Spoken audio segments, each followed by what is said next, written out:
No, we're not. For all you've done to your bodies. It's still real to me, damn it. I mean, and it's still real to us. It's me and Randy here tonight. Our good friend Jeremy Johnson's on special assignment again tonight. Jeremy, hope you get to join us pretty soon. Make that assignment very good, and maybe we can play it on here one night. But it's the Howard Chaney, the host, along with Randall Cunningham, the QB1 that makes it all possible, and it is still real to us. Randy, how's everything going, buddy? It is good. I have been working on a couple of huge surprises coming up.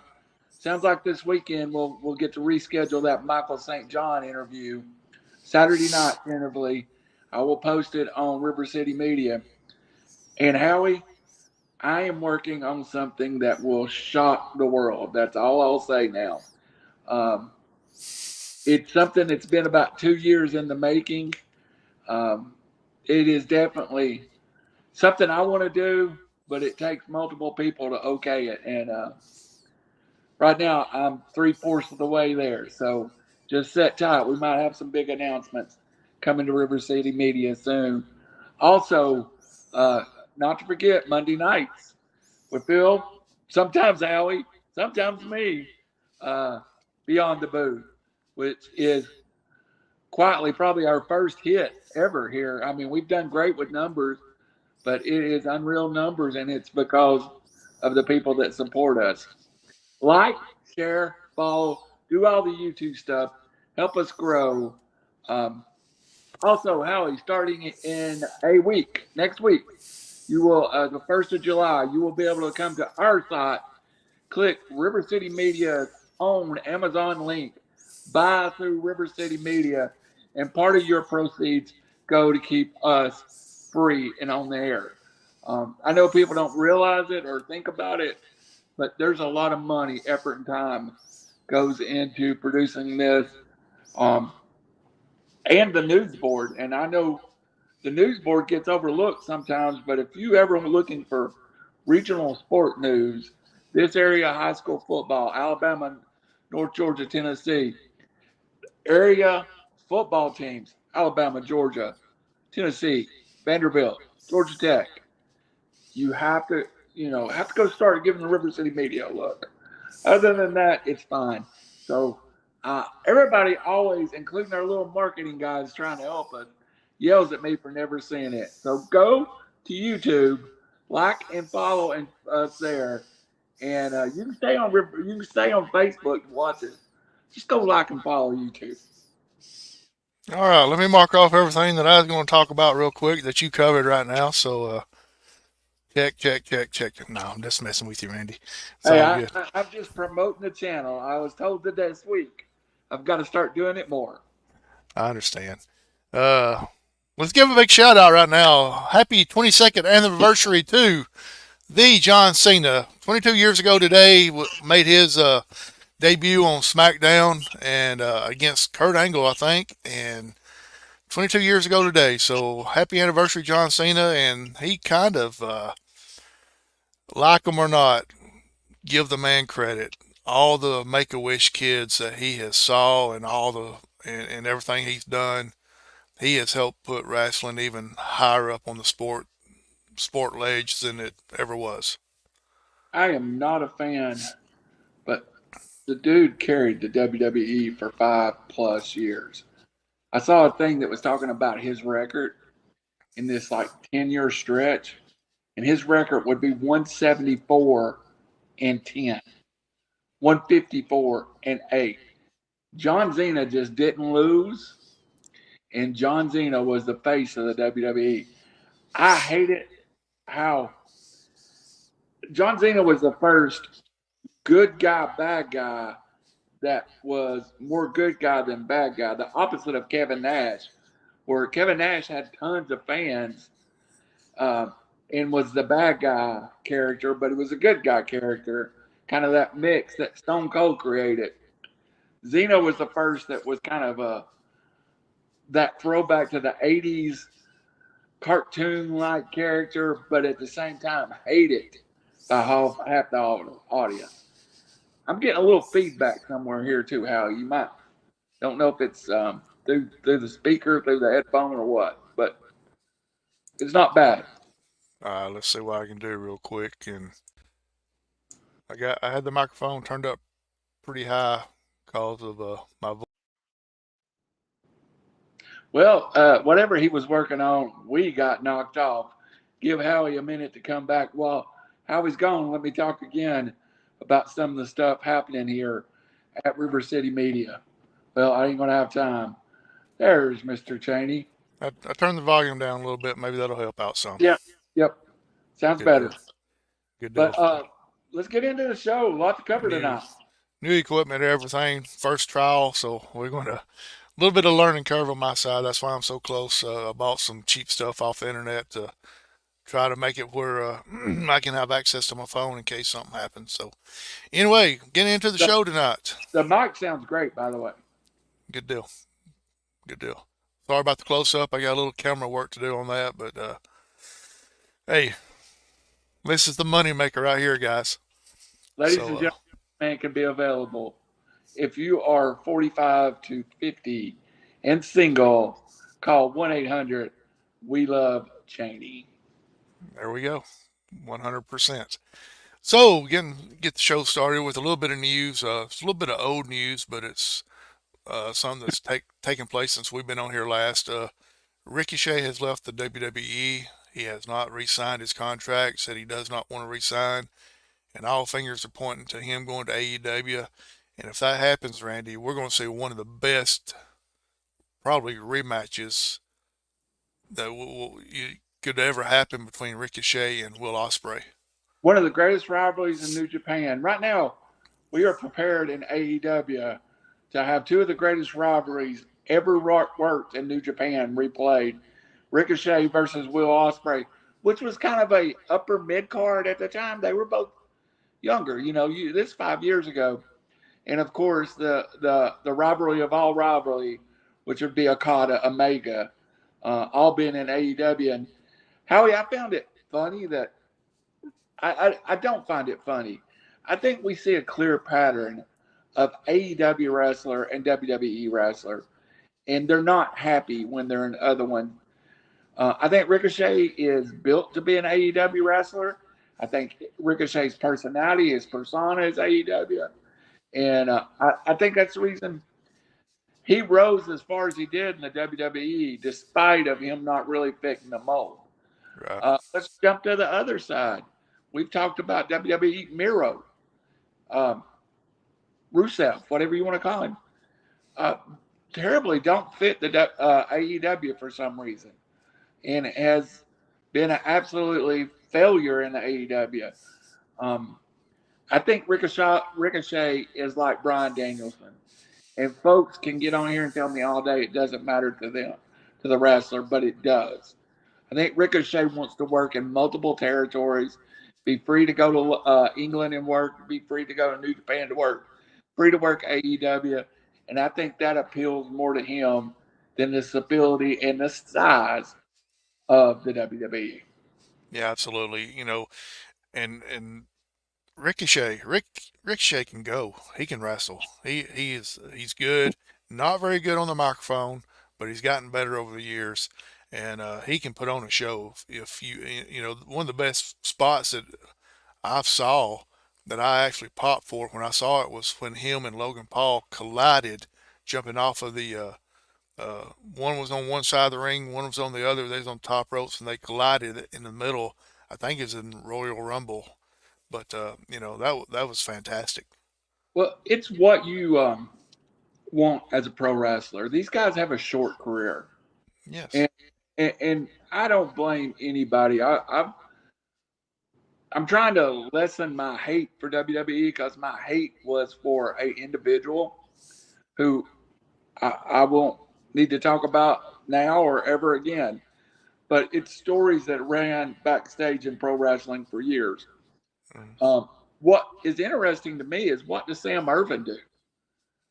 She is a gem as a WWE ring announcer, and of course she's engaged to Ricochet. So, also, interesting side note is Tess Blanchard is now competing again.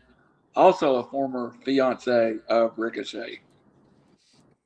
Speaking about fiancés and everything, word broke. I think it was today. Uh, Rhea Ripley married Buddy Murphy. Yeah, but So Buddy they, Murphy missing from TV too. yeah, so they tied the knot. Congratulations to them. Uh, you know, this is one thing that we've kind of talked about, not necessarily on here, but we've talked about after we've gone off the show. That's something else that we should think about doing one day is just go ahead and keep the stuff rolling with all the stuff that we talk about when the show goes off between Yeah, me and you and Jeremy. But we've talked about it that's before. better some weeks than this one. Yeah, but we've talked about it before. Internet has kind of killed the business as far as kayfabe and all that stuff. But with the thing going on between Rhea and Dom, uh, and Liv Morgan and all that, I hope this doesn't hurt it too bad, and it shouldn't. But you never know, Well, Dom recently got married too right? to his high school sweetheart. I don't think it does. And I've been thinking lately about relationships, WWE to AEW, which seems to be the big thing now. How many times have we seen someone in AEW involved with someone in WWE? But let's think about how their life works. Both of them probably leaves on Thursday. Both of them probably stays on the road through Monday. Maybe the WWE wrestler stays through Monday. Comes home Tuesday, Wednesday is a day off. I would say the AEW wrestler probably lives a very similar life and comes home except Monday. So he works 4 on, 3 off. WWE, I think, is a little more 5 and 2. And um, that's drastically different than what it used to be, Howie. You hear stories about people going out for 8 and 10 weeks at a time. Uh, Famously, the U.S. Express, Barry Windham and Mike Rotunda talk about they split when they'd been out. When I say out, had not been home in 12 weeks. They left in February and it May, and they haven't been back to their home. Yeah, you hear stories all the time about wrestlers working 300 something days a year, and And how you never think of it that they have one suitcase, right, maybe 2 pairs of blue jeans, their gear, a few short shirts. They don't a jacket. They don't have. I remember one time the honky tonk man was telling a story in his brief little run in WCW where he went to Calgary and all he had was a lettersman's jacket that he found. And here's this 30-year-old man walking around a high school letterman's jacket around Calgary, Alberta in the middle of the winter. yeah. We're gonna move on real quick because the lineup we're here talking about. We're going to talk about the Forbidden Door that's going to take place Sunday night for AEW. They're going to have a total of 13 matches as of right now. And with AEW, that could change at any time. They may add 1 or 2 more between now and then. 3 is going to be on the pre-show, but I know we're going to talk about something, 2 more things real quick, news-wise, and then we'll get to that. One of them, kind of leading up to the Forbidden Door a little bit, is WWE allowing AJ Styles to go and wrestle somewhere else. Also, I think you have to throw in there.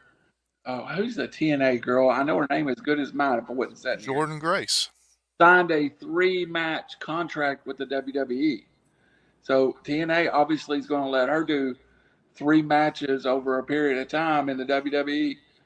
I think if you're excited about this, you need to go thank Tony Khan. For as much criticism as Tony Khan gets fairly and unfairly, he has forced this issue. And the pay-per-view we are about to talk about really was the godfather of it, and that is Forbidden Door, where you saw CMLL, New Japan. I believe that first one had 4 different promotions wrestling that night, which was CMLL, New Japan, maybe Rev Pro from Europe. I don't remember exactly, and of course AEW. Well, So TNA was on that one as well. TNA. Um, here's the thing I look at it, Howie. We all talk about we love the territory days. AEW has a feel of territory wrestling to me. Some people don't. But back in the territory days, you changed your roster. Jim Cornette famously talks about it with his line, "If you don't leave, how can I miss you?" You didn't keep the same guys in there for 5, 6. It was unheard of somebody to stay 22 years in a promotion outside of Bruno Sammartini or Ric Flair. But the reason I say that is I think it's good for the wrestler. I think it is good for the fan. Um, I wish WWE would open up a little more. I once remember wasn't at the card. Wish I had been, but there was a card in Atlanta and the Omni. The main event was Ric Flair versus the WWF champion at the time, um, who was the guy that went on forever. Bob Uh, Backlund. Backlund, yeah, Bob Backlund. I also remember Nick Bockwinkel wrestling as the AWA champion in Atlanta. Um, the AWA didn't run during the summer, which sounds crazy. You're in Minnesota and Wisconsin. They didn't run in the summer. They only ran in the winter. Of course, reason being that people have a short winter up there, 3 or 4 months. Nobody wants to go sit inside and watch wrestling. So Vern Gagne would shut his promotion down. And for those 3 or 4 months, you would see AWA wrestlers everywhere. And that's where Baron Von Reschke started coming to the WCW, NWA. Nick Bockwinkel famously used to wrestle a lot in Florida, a ton in Houston. I just think it's great for the sport. I won't ramble on, but you're right. This is big news, and I wasn't sure where AJ wrestled. Um, I saw the article, but I didn't read the article. So Yeah, I'm not sure where he's going to be wrestling at, but 3 years ago, this wouldn't have happened. Period. uh, the only person that might have been able to do this was Triple H, who famously went to Rev Pro when and just made an appearance though. No, didn't wrestle.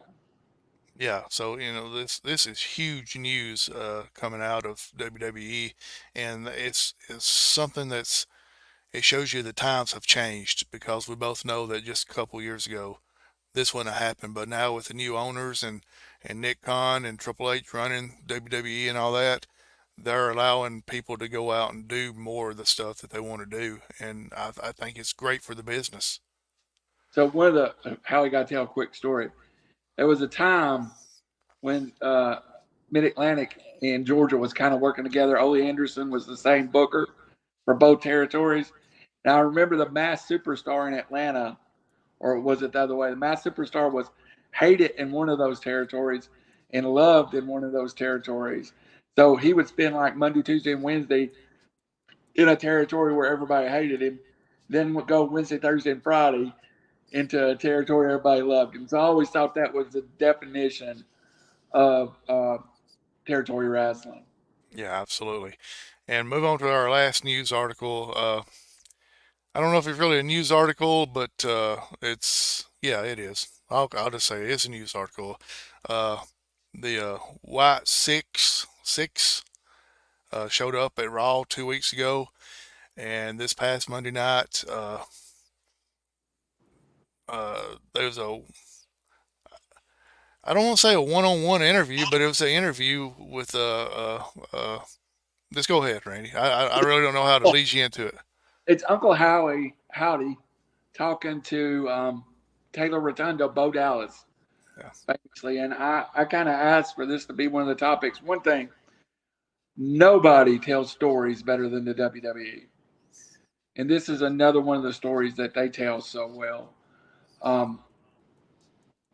Very frank, very honest. If you've not watched it, it kind of breaks that fourth wall.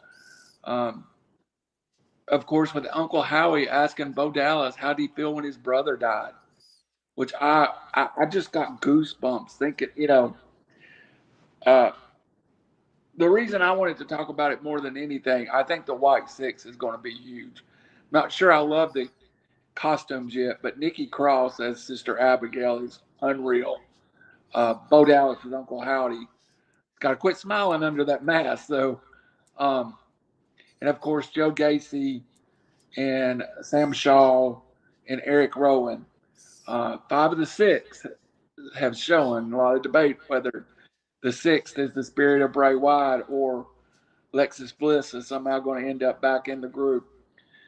Bo Dallas has never been a star to me. Through all the Believe, the B team, he was a good worker, entertaining. Felt like a preliminary, like a shrimp cocktail before a good steak dinner. But this week he was absolutely a star. That interview I had goosebumps on my arm. And if there's one thing the WWE does that AEW doesn't do, is it will wrap you emotionally into a storyline. And I was not the biggest fan of the Wyatt Six. I enjoyed it, but I was afraid they were going to make it a joke or live off the legacy of Bray Wyatt. And in that interview, they even asked Bo Dallas if he's living off his brother's legacy, which it was some cutting questions. But instead of rambling, I will just say Bo Dallas is a star in my eyes now. And I am very interested to what's going to happen with the White Six. Don't know where they're going with it. Don't know if they're going to be evil heels or crossed over. They're fan favorites, of course. But there's a lot of ways this can go from now. And I just wanted to salute Bo Dallas because if you got a brother and you do that kind of interview and they point blank ask you that question, still a human on the other side, and it still hurts. Yeah, absolutely. And like you said, they do things. The storytelling takes a while at the WWE. It's long storytelling, get you involved in it. And that's one thing that AEW hasn't really learned yet as far as long-term storytelling. They'll do a quick story and then it's on to something else. What the Whites, they've been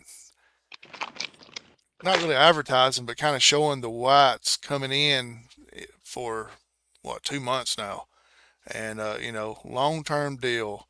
And the best thing that they can do is not even wrestle for a while. Just kind of make an appearance, not even every week, but occasionally. And I love it because the only one that you actually saw this past Monday night in person was um, Sister Abigail, I guess. You don't really know what none of those names are really going to be yet. We're assuming that Uncle Howdy is Bo Dallas, if that's what they're actually going to call him, but they haven't been called by name yet, so we don't really know. We're just kind of speculating. But regardless, it's something that's, if they didn't have enough going on with the bloodline and Judgment Day and all that, here comes the White Six to bring you in even more. Well, I don't like the long-term storytelling for the most part because I was thinking about this. AEW doesn't have the writing staff to maintain it. We think about the WWE employs a room full of writers, and then some of them are very, very talented writing TV. That's where we got Vince Russo to this world. I don't know if I can sit here and book a wrestling show for you all day, just like Tony Khan can. I don't know if I can sit here and write a story that involves 6 different people, 6 different angles, and the death of Wyndham Rotunda. They wrote a story with Nikki Bella and John Cena that was real life that played across years. We got this thing going on with, and let me tell you, the bloodline thing has an opportunity to go in the tank. This could end up being horrible if they do it wrong. If they do it right, it'll be the main event of WrestleMania. I'm openly critical of the WWE but I sent y'all a text of the best moments in the last 5 years of TV wrestling. I honestly believe Luke Harper's tribute show was the best thing that's been on TV and pro wrestling in the last 5 years. I listed that interview segment with Bo Dallas as number two. Yeah, you did. And let's see. I got it right here real quick. Well, there you do you remember which five you had? No, it's on my phone. Uh, Number five you had Sam and Kevin reunite. yeah, I thought that was that tag team, that whole story that went to WrestleMania. Hey, look, they produced a WrestleMania main event out of a tag team that don't really tag team, and Right. I that was great storytelling. Uh, Number four was AEW CM Punk return. And I hate CM Punk and I hate what he did to AEW, but no one can deny how great that moment of him returning. And no one ever dreamed he'd be in the WWE again. So that was like the one shot. You think that's the only time you're ever going to see CM Punk? Number three was Cody picks Roman for the WrestleMania opponent. Yeah, that one's kind of covers two events.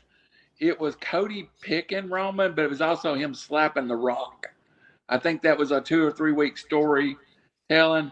And as we've talked about, the bloodline has been just off the hook get good. And I have the little interview segment over the bloodline, but there's probably if I had a top 50, there'd be 30 of them bloodline moments. You think about it, two of the top five are bloodline things. So And in my opinion, the bloodline doesn't make it without Paul Heyman. Paul Heyman makes the bloodline what it is today because of his reaction and his input on everything. And number two, of course, you said was Bo Dallas interview, and then number one was the Luke Harper tribute. So, and if you've not seen the Luke Harper tribute, go watch it, and you'll not have a dry eye. yep.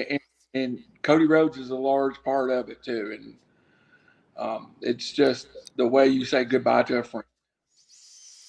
And give Cody Rhodes a lot of credit. You know, the WrestleManias and stuff that he's participated in and done all this stuff in, he has had negative one with him as well at the shows. So he hasn't just ran off and forgot about Luke Harper's son and all that. He has had him with him at all these big events that he's done. Yeah, I So, agree. so, all right, let's get off all this serious talk. Let's move on to the Forbidden Door that's coming up this weekend. Yeah, 10 matches to preview. We got to go. Yeah, absolutely. Three of them's going to be on the pre-show. I know one of them that you're going to love is Chris Statlander. I know you're a big fan of hers, but it's going to be Love it. Chris Statlander and y'all y'all have to overlook me on a lot of these the Japanese names, but I'll do the best I can. It's Chris Statlander and Moma Wannabe. Going to be taking on Willow Nightingale and Tama Nakana. Yeah, Tommy Nakana. Look, you gotta throw Chris Statlander and Willow Nightingale into this thing, and you couldn't have them face off because I believe that's saved for some other time and place. But this is a good way to get them in the ring together. One of the things I tell you that Tony Khan does better than the WWE is he does that little get them in the ring under different circumstances, and he's got this huge feud going on between. I'm sorry, everybody's driving me crazy. I got something on my screen. He's got this huge feud going on, and this gets them both in the ring. If I'm going Yeah, to make predictions, let's just throw a quarter up in the air and give me that team. yeah. I got a feeling it's going to be Willow winning this one here. It makes sense. So move on to the next one. Now these are not official pre-show matches, but this is kind of what they're saying right now. With AEW, you never know; it could change. But the next pre-show match could be it's going to be a Mariah May versus Saraya. Um, this could be a pretty good match if Saraya's in the right state of mind. Yes. I question whether Saraya is really dedicated to wrestling, but she seems to be dedicated to wrestling. You know, she wants to be there, but I don't know. And plus, let's not forget, she spent 5 years out of the ring. Hmm. And you just don't know what that brings. And you only wrestle once a week in AEW. So you set idle for 5 years. Saraya doesn't appear on any of the house shows. She's not the same Paige from the WWE that was just a wrestling machine. Yeah. But I like Mariah May. I think she's got a future. Another, I almost throw her in the Anna Jay category. Just beautiful young lady, and kind of like Anna Jay did and taught herself to be a wrestler, or was taught by others to be a wrestler. I think Mariah May is more talented as a wrestler than Anna Jay. I expect Sarai to win this match because I think they're going to make sure Sarai's in a powerful position come London, which she'll be I expect early spoiler. I expect her and her brother to wrestle a mixed tag team match in Wembley. Yeah, and this match here is actually for the Women's Owen Hart Cup tournament first round Yeah, match. So yeah, and I think you'd want to keep big name like Sarai around a little while longer than one round. right. Uh, well, the third match is going to be uh, I'm not even going to try to pronounce their team name, but it's going to be Yada Tsuji Titan and Takesha taking on the Lucha Brothers in a trios match. So Is that the Lucha Bro? Is that Death Triangle, or is it just the Lucha Brothers and somebody else? it says the Lucha Brothers, Penta El Zero, Miata, and Ray Phoenix, and Okay, Mystico is going to be their partner on the trios match. I'm sorry, I didn't see that part. okay. Mystico, of course, famously signed to a multi-million-dollar contract in the WWE that just kind of didn't work. Um, uh, Mystico, still the biggest star in Mexico, but for some reason they don't let Takeshita lose in these situations. You know, I can't think of the last time I saw Takeshita lose in a tag team or whatever. And uh, this is kind of a throwaway to me, but it does get a lot of big names a match. Again, I always refer to them as the Andre the Giant Memorial Battle Royals, and that's what it is. You get 6 people a match and a paycheck. Yeah, yeah. Before we move on any further, WWE has their four big pay-per-views throughout the year. The WrestleMania, SummerSlam, Royal Rumble, and I can't think of the other one. But the AEW, this is one of their big ones as well. Uh, Yeah, this is one of the first ones that they ever had. Actually, the first one they ever had was Double or Nothing, I think. But this is one of the big ones, and so you're going to get a lot of people on this card right here. yeah, and AEW has really worked to try to get into other places. We don't ever think about it, but I mean, the international appeal of the AEW, I think, is where a lot of the intrigue comes from me, and a lot of the money that we don't think about. Yeah, absolutely.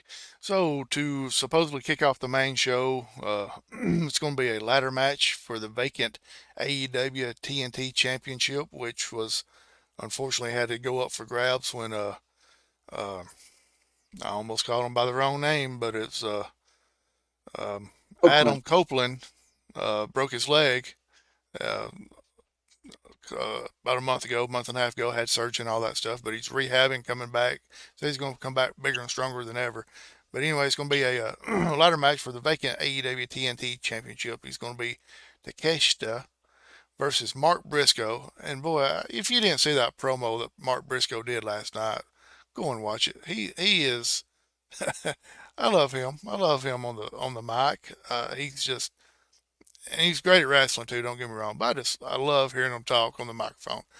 Anyway, it's Mark Briscoe, Jack Perry, Dante Martin, Lio Rush, and El Fantasmo in the ladders match. And you got to think that they're going to go after Jack Perry to try to put the belt on him.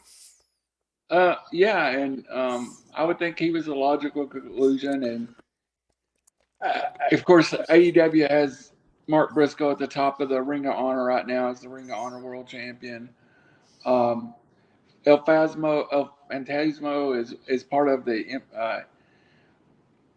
group. Nabos Cinca. Anyway, they're Mexican and Japanese group. Um, Great wrestling. This is going to give us great wrestling. But to me, it only makes sense to put this on the scapegoat. And hey, I think they've done a real good job rebuilding his career.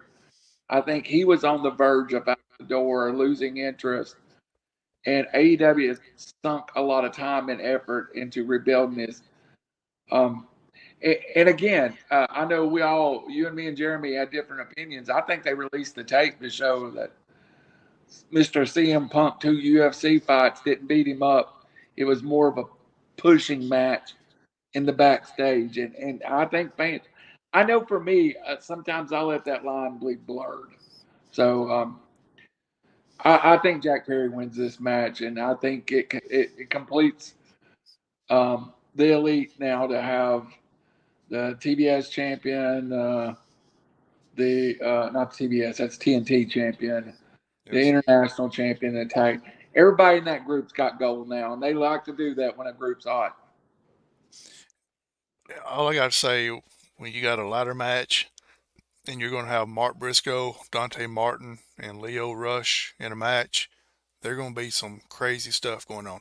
Yeah, and you know what? Nobody's talked about it. Lio Rush left a couple of years ago and said he'd never come back to AEW.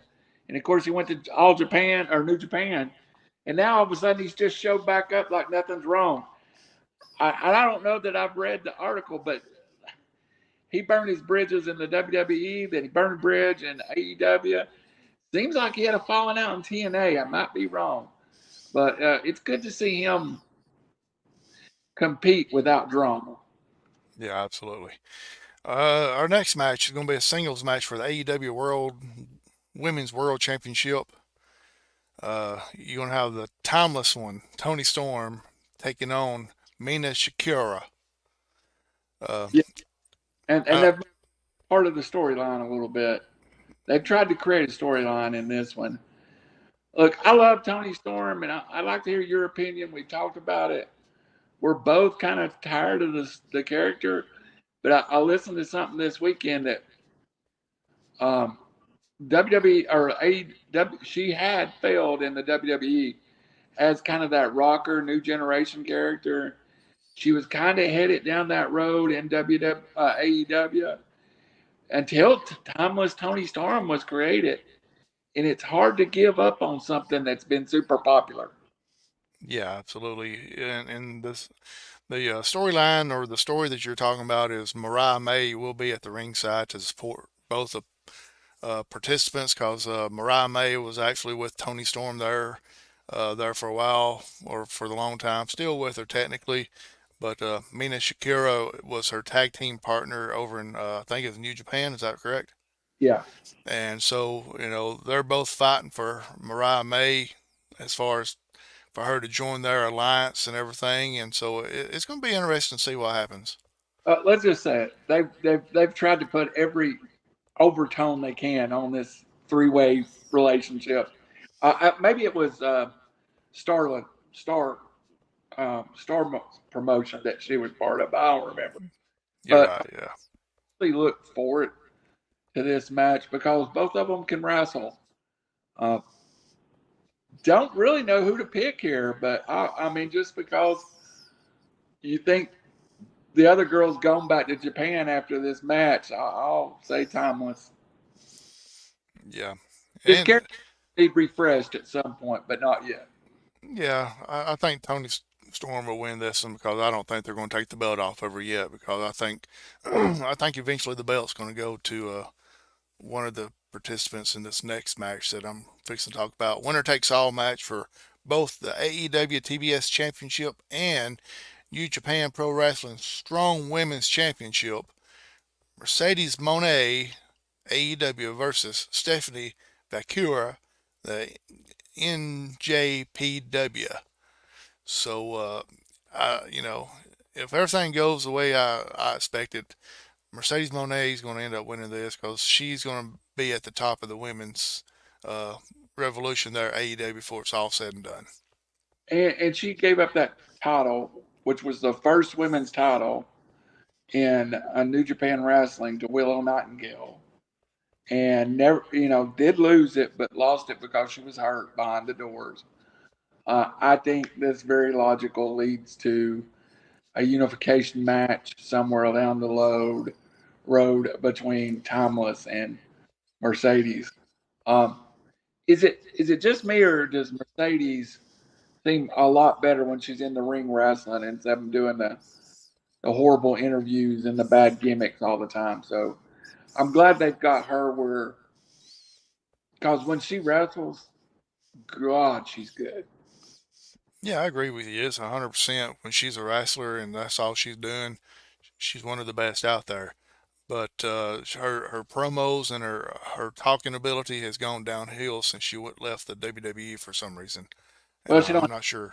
riders like we were talking about earlier, Right. because obviously she's never done promos. Of course, she's famously Snoop Dogg's cousin, who got her into the WWE. She started in NXT, went to the WWE.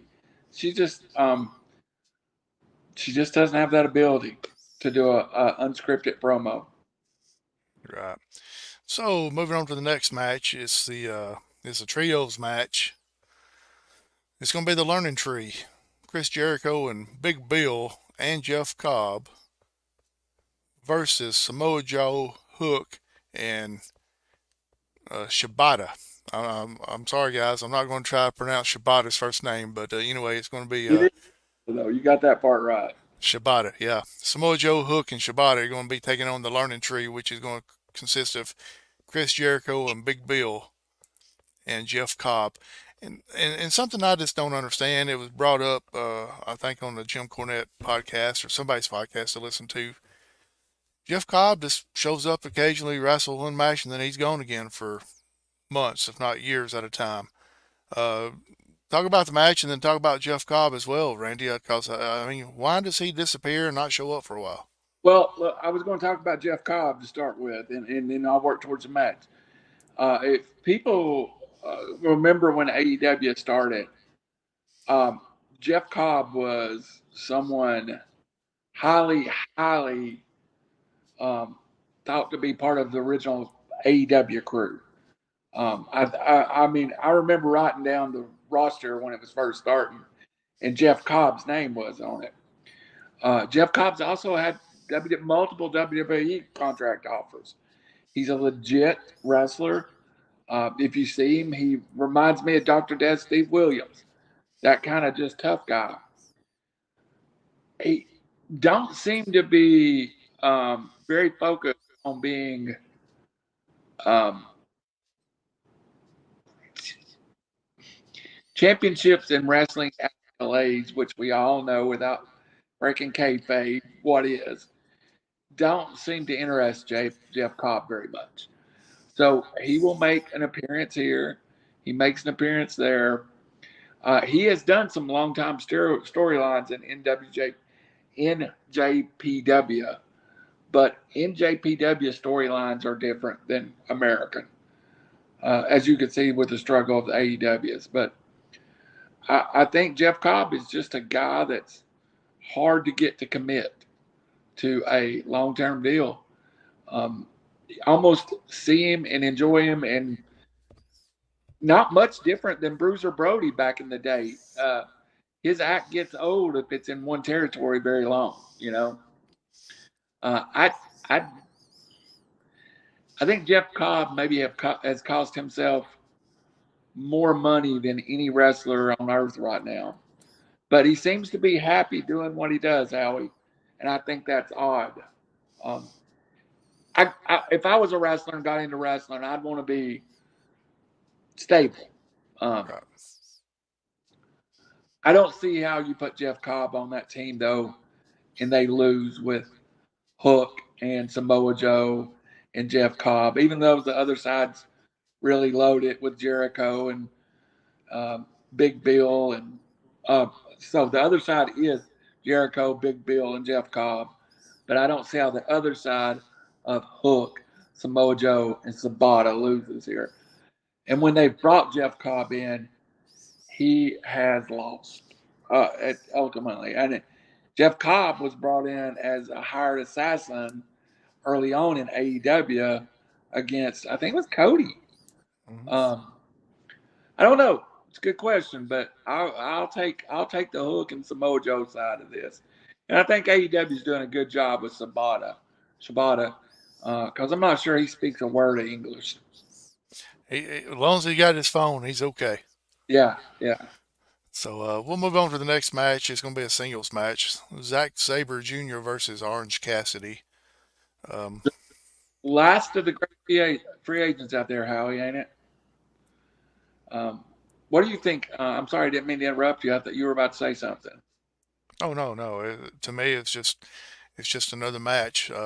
Not really much of a storyline to get up to it, but you know, it should be a good match from start to finish. I think the storyline, and I should have said this to Jeff Cobb, is that we don't see these people in America a lot. And Zack Sabre may be the second best wrestler in the world. And he's been in and out of AEW also for special events. Um, Orange Cassidy's time right now is to be down the roster. And it seems like they want to job him out a little bit and get, because they went through a period where Orange beat everybody for about a year. Um, and they protect him even in losing now, you know. So this one's interesting, but somehow I think Orange gets the win. Yeah, I agree with you. And Orange Cassidy has changed his gimmick up some. He's not. He does put the hands in the pockets occasionally, but he don't do the little soft punch and the little soft kicks that he always did every match. So he's kind of changing his persona a little bit. Hey, we got a message here. Hey, our brother, of course, that can't be here said, sorry, guys. Jeremy, we love you, brother. You be back soon. Hey, let's go ahead and give Jeremy our annual drink. You know, Hey, good luck on your special assignment, Jeremy. uh, Jeremy's on special assignment right now in Rancho Cucamonga with Matt and Nick Jackson, aka the Johnson brothers, Jackson brothers. But, I swore that off a few weeks ago, and I'm not going to say nothing at all about it. So we'll move on to the next one. Singles match for the IWGP. Oh yeah, Jeremy. By the way, we got your text. We'll get back to you. Let you know what time it'll be Saturday as yeah, soon as we get off the show. Uh, Singles match for the IWGP World Heavyweight Championship. John Moxley, the champion, against NATO. Uh, we know who's going to win this one. We know that Moxley's not allowed in the locker room. As always, he'll come out through the crowd. Forbidden Door, we know that he's going to lose a couple vials of blood as well. So, and he'll retain the championship. So that's my thoughts on it. Randy, go ahead. I think this is maybe where they flip the championship back to New Japan wrestlers. Naito is the last star bastion in New Japan wrestling. If this was anybody but Naito, I would assume that Moxley's going to return. But I think AEW done a good job earlier protecting New Japan, but New Japan is just emptied out right now. And Naito is the one legitimate top of the card superstar guy that can take that title. Why you would do it on AEW, I don't know, but it's going to happen eventually. So I think Moxley wins, but hey, don't be surprised. Don't be surprised if Naito wins this championship. Good deal. So the next match of the night is going to be a singles match. Excuse me. It's going to be MJF versus. I don't even know how to pronounce that name. Uh, Hich zero. I didn't look at it before. If MJF wins, Yeah, he's not going to lose his first match back. So actually, I think it's his second match. But anyway, he's not going to lose it. Uh, talk about MJF for a minute. the only thing I will say about MJF, I think we can finally put to rest. He's going to be out of the AEW sometime soon and go to WWE. I think he is their horse, and they have saddled up to MJF. That's kind of what I was fixing to say on the MJF front is he is the thing that AEW has been missing for a while. That superstar talker. Not that they've got a ton of superstars, don't get me wrong, but they don't have that one person that can get on the mic and get the crowd fired up like MJF does. Hey, I feel the same way right now in the WWE with no Roman Reigns. Right. It's funny how it feels the same with Roman not appearing on WWE TV as it did MJF. And MJF was beat up. You know, his 6 months he carried, or 6, 7, 8 months he carried the AEW title. I think he had some injury issues. But you could put this match at the top, and it could be against you or me, and it would still be MJF, which means it's the main event. Yep. So the next match is going to be a trios match. It's going to be the Elite. Matthew Jackson, Nicholas Jackson, and Okada versus Scissors Ace, Anthony Bowens, Max Caster, and Hiroshi Tanahashi with Billy Gunn in the corner. We know who's going to win this match, but if they'll let it go the way that they should, it could end up being the match of the night. Look, the Acclaim. Everybody says, well, it claims this, it claims that. Well, Acclaim is what holds this tag team division together. You can actually put the Acclaim anywhere on the card, and they're going to perform. You know, and you put them here with Tanahashi, the ace, the John Cena of New Japan Wrestling, and yeah, you got a top of the card guy, but guys, you can't let the Elite lose. You spend all the the problem that everyone said was they were too many factions that meant nothing at the top of the AEW. Well, we got less factions now, so the one that we have, and it's Okada, who is the best wrestler in the world by many people's opinion, surrounded by the new young bucks, and you're going to have a great match. But I don't see how the Elite loses. No, not at all. Because of the fact of them being quote unquote in charge to a certain extent, you don't. I figure I'm waiting to them have a match and they're about to get beat, and they tell the referee that if he counts to three, that he's fired. Yeah, it's coming. Uh, You know who booked this? Jeremy Johnson in his head booked it. He may not what he feared in life and cussed the Young Bucks for is now their own screen persona. So, Jeremy, we blame you for the Elite. I'm just going to let you know. absolutely. Our next match, the men's Owen Hart Cup tournament first round match. Brian Danielson versus Takagi. Kagi, yeah. Brian Danielson goes over. Good match. Again, we've put Brian Danielson in a position to be a star. AEW has handled Brian Danielson better than any other WWE guy.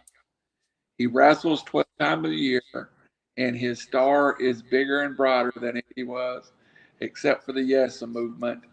You know, and Brian Danielson became a nobody in WWE after the Yes movement. So I think the AEW has done and he's going to walk away soon. So let's enjoy every Bryan Danielson match that we can get. I think Will Ospreay's got to retire him. I really do, somewhere along the way. Yeah, you kind of took the words out of my mouth there. This is Bryan Danielson's last hurrah.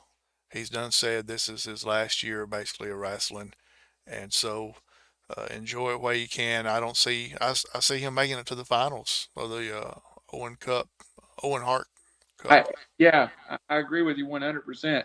And I tell you who they've got set up to go a long ways in this tournament, if not to the final. And you tell me right now, the finals of the Owen Cup is Bryan Danielson versus Jeff Jarrett. And I'm going to tell you, we will have the greatest Owen finals ever. Hey, and Jeff Jarrett needs to win this. It gives the Owen Hart Cup finally the importance it needs to have. Yeah, I agree 100%. And anytime you got Bryan Danielson out there, I've used this cliche several times in the past, but you could put Bryan Danielson out there with a broom, and it'll be a good match. He'll just make it happen somehow. Did you see the Jeff Jarrett interview on AEW TV last week? I don't think I did. I don't know how, and it must be personal, private collection photos, but not a lot of people remember that Double J and Owen Hart was the World Tag Team Champions at one point, and the WWE, and very close, from what I understand. I would love to see him get to the finals and somehow turn on the Hart family, only as Double J can do. You know, some reason I'm thinking, I don't have the bracket pulled up, but I'm thinking they've got a mystery person that's going to be, I don't know if it's on the men's or the women's side, but they got somebody they hadn't announced yet that's going to be in this. So I wonder if they're going to bring somebody in to possibly, if it's not Jeff Jarrett, to meet in the finals with Bryan Danielson. I wonder if they got somebody else planned to go that way. I don't know. The only person would make sense would be David Hart Smith or Davey Boy Smith's son. That would make a lot of sense. Don't know if he could carry that role up there with Bryan Danielson and Jeff Jarrett. I don't know.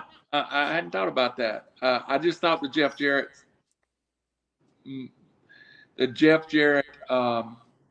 interview on AEW, that was a real good, real emotional. And you know, I was watching TV the night Owen Hart died. I was watching that pay-per-view, and I don't know that I watched wrestling for a year after that. So it would be hard. It's hard. It was hard for me as a fan.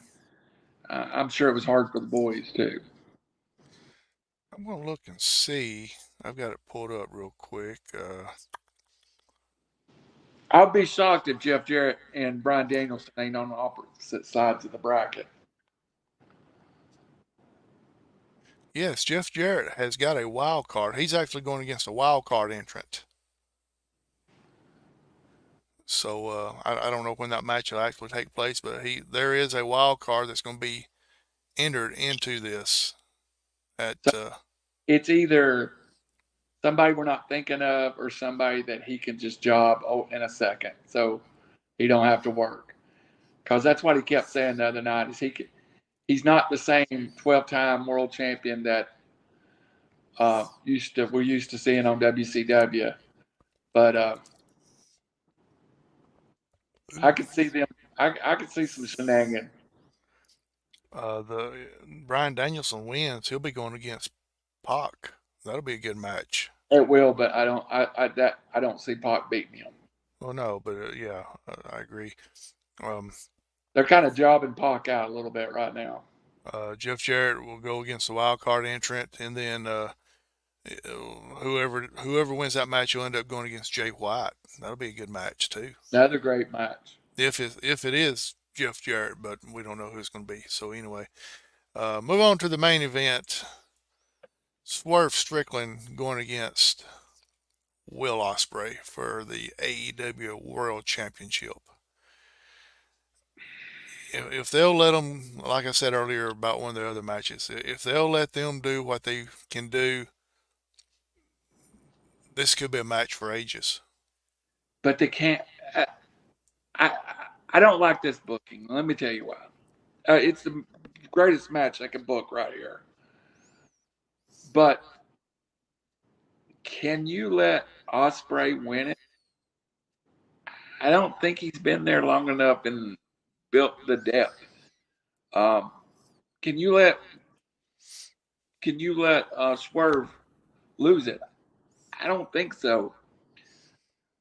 I'm going to go way out on a limb and predict Swerve Strickland over Will Ospreay into this match, but with shenanigans. I'm looking at it exactly the way you are. You got Swerve Strickland, hasn't had the belt very long. You got Will Ospreay that hasn't been there very long. I'm not saying he don't deserve it. I'm just saying that he hasn't been there long enough to finally lose a match yet. I don't feel like for what they're paying him to be there. If this was 1985, if this was Harley Race and Ric Flair, this is a 60-minute time limit draw. You got a good point. I was thinking along the same lines. I wasn't thinking about the time limit because that's something you don't see in wrestling anymore. I was thinking a double disqualification somehow. Maybe a double. I know they don't do the double countouts in AEW, but some type of a double disqualification somehow. I could see Ospreay beating Swerve, but it's in a situation where Ospreay looks weaker than Swerve in the victory, or I could see Swerve beating Ospreay and it being where there's outside interference that Swerve doesn't see, and he beats Ospreay. I would rather it be a 30-minute time limit, 45-minute time limit, and just let them go. Let them in the pay per view, and then Ospreay covers Swerve, and we get ding, ding, ding, ding, ding. So, Jeremy Johnson, that was for you right there, buddy. hey, I have a phone holder now, but you can't count on the table. That was That's going to have to be sideways. But it's going to be a good match. This match right here is going to be a great match. Uh, I like Swerve Strickland. I like the way he works. Uh, I wish they'd let him talk a little bit more, but they don't give him enough mic time, I don't think. Will Ospreay, bruv, he's a crowd favorite. He's a fan favorite. Everybody loves him because he came out and got the bruv over. And that's part of becoming a great wrestler is getting a gimmick that everybody likes. And the bruv is what everybody likes. And not only is that, but boy, he can wrestle too. Yeah, it's unreal. And just stay tuned and see what happens here because I think we're setting up a lot of. If we're closing, this pay per view is going to open a lot of things for the future. I really think this is a big transitional pay per view that we see maybe the next 6 months of AEW set out of this pay per view. So it's one of those things where I think, as far as what you're saying, a uh, double count out, double disqualification, something like that. But it ends up being where they have a rematch at Wembley. yeah, And yeah, Ospreay, I can see Ospreay winning the title in Wembley. yeah. Hey, just got the text confirming both Michael St. John and our brother Jeremy Johnson for Saturday. We just got the time set up. So Saturday night, Michael St. John live on It's Still Real to Me. Looking forward to it.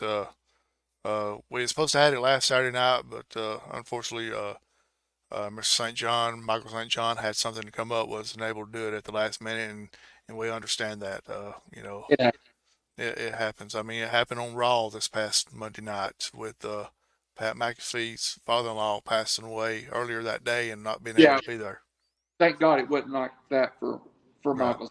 It was just something he had to take care of. But hey, we all, again, I'm going to plug it, Howie, as we close out. We all do this, and you get to watch everything we do free. But, Harry was talking about his equipment investment.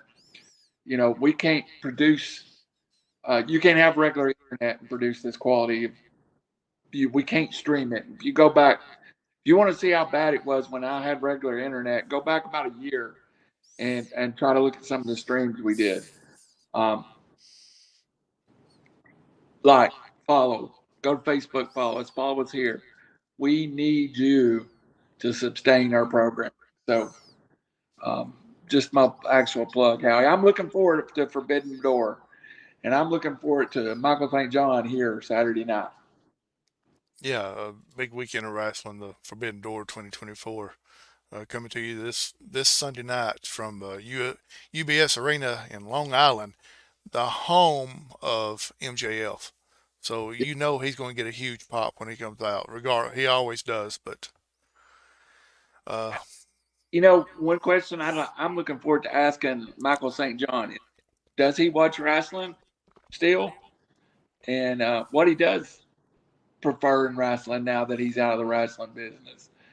And also, still, if you've got time before the interview, go type in Michael St. John Dutch Mantel, and it's still great TV when Dutch comes out and takes the color position away from Michael St. John. Also, the Memphis Kamala introduction.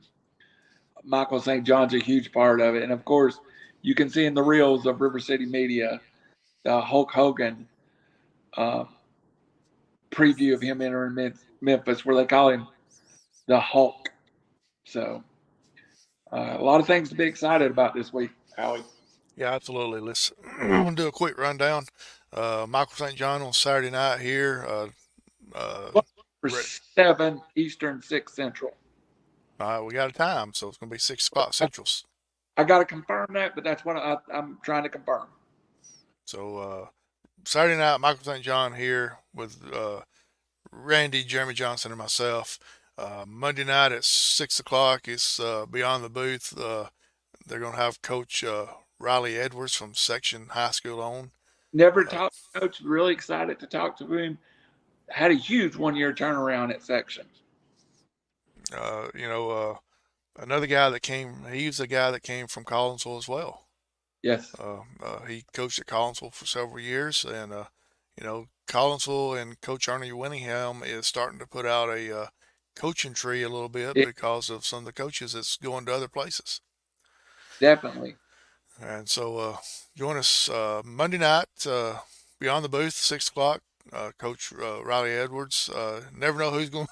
We know Phil is a consistent on there, but don't know who his counterpart's going to be. Yeah. Yeah. I told Jeremy today not having him on this show was like not having Terry Gordy and the Freebirds. On Monday night, we truly are the Freebirds. Any two of us can represent the tag team. Yeah, I mean, there've been times where I'll be sitting there and all of a sudden I get a text from Randy saying, "Hey, I need you to get on the show. I can't do it tonight." I'm like, "Okay." I'm on the show with them. So anyway, Monday night, Beyond the Booth, Coach Riley Edwards, Section Lines. They're looking for a big year this year. Saturday night, it's still real to me. Michael St. John, hoping to be at 6 o'clock Central Time, 7 o'clock Eastern. Stay tuned here to RiverCity-Media to find out for sure the time when it will be. Like Randy said at the beginning of the show, go to Facebook, go to YouTube, go to Twitter/X, to RiverCity-Media, like, follow, share. He's trying to get a confirmation on the time right now. So I don't like it when it's just me on here, but anyway, it's all good. So be And sure. what I did, I just sent the confirmation to Mr. St. John. But stay tuned here to RiverCity-Media. Like, share, pass the word along, let everybody know about it. You know what we do next week, Randy? On Thursday, we shoot the fireworks, so you know what that means. We were, Foot, football season. yeah, yeah, definitely. Hey, and I cannot leave, and I probably won't leave shows for the next little bit without shouting out the 2024 national champions of baseball, the University of Tennessee. I think me and Phil Harris and myself may have exchanged more text over the weekend series with Texas A&M. You thought we were seventh graders dating if you saw me Texas weekend. So go Uh, ball. I don't. I think Phil could do better than you to start with. But anyway, that's just a side note there. All I said a lot of was, "Oh my God, oh my God." There was a lot of MGs in my. But yeah, it's I'm still on protest of Tennessee winning because they had a Raleigh Fingers out there pitching for them. So now congratulations Tennessee, they did a great job. I probably I guarantee you I watched more of the College World Series because Tennessee was in it because of the great friends that I got with Randy and Phil, knowing they are big Tennessee fans and uh, It's a great event too. It's under. I've been to that event back in when Todd Helton played at Tennessee. If you've never been, God, it's so much fun. I was still a partaker in the drinking before the Lord mercifully saved my soul. So all I remember about Omaha was a lot of baseball and a lot of Jello shots. real quick, we could really make some money off of some of the texts that we send each other between me, you, and Phil, between me, you, and Jeremy, and now it's got where it's me, you, Phil, and Jeremy Yeah, on a every lot of time texts. I Uh, just jumped in there. yeah, the text that I sent out the other day was it showed Morgan Wallen sitting next to Peyton Manning, and it was like, I wonder if that guy sitting beside Morgan Wallen is enjoying the show, and it was Peyton Manning. Yeah, You it's know, like not even a nod that was Peyton Manning on it either. yeah, and It was and like, who is that? and you knew it was a big game with all the who's who that was in the stands for Tennessee that night. Absolutely, and it got to be where when the face of your program is that guy, that says it all about Tennessee baseball right there. I sent a text and I was like, what an athlete's defined as in 2024. So, He kind on of a, favors you a little bit, Randy. It ain't one of your offsprings, is it? no, I'm trying to grow. I'm trying to grow one of those mustaches, though. I think I'd look good with that. That That's going to be the new thing in Tennessee next year at Vol Stadium. yeah. It's better than all of us trying to get orange and white. Nico sells Lays, the Hawaiian Polynesian, on his website, and I told him it was going to be redneck and orange um, Hawaiian shirts wearing Lays all over Neyland Stadium next year. So with handlebar mustache. Absolutely. So anyway, great show tonight, Randy. I enjoyed it. Jeremy, good luck on your special assignment. Hope see you back next week. We'll see you Saturday night for sure with Michael St. John Let's here see on if River. Randy disappeared. So join us here Saturday night for we can River answer you. City Media. Uh, uh, it's still real to me. Michael St. John. Beyond the Booth Monday with Phil Harrison, one of us two, along with Coach Riley Edwards from Section. And guys, looking forward to Saturday night. And go like, share, follow, subscribe to all the platforms everywhere. If it's a what is it? If it's an app, if it's a podcast app or whatever, we're on there just about. We're going to change the name to Prince Nana. We could have went without seeing Randy dance tonight. So Good night and God bless. push that end button.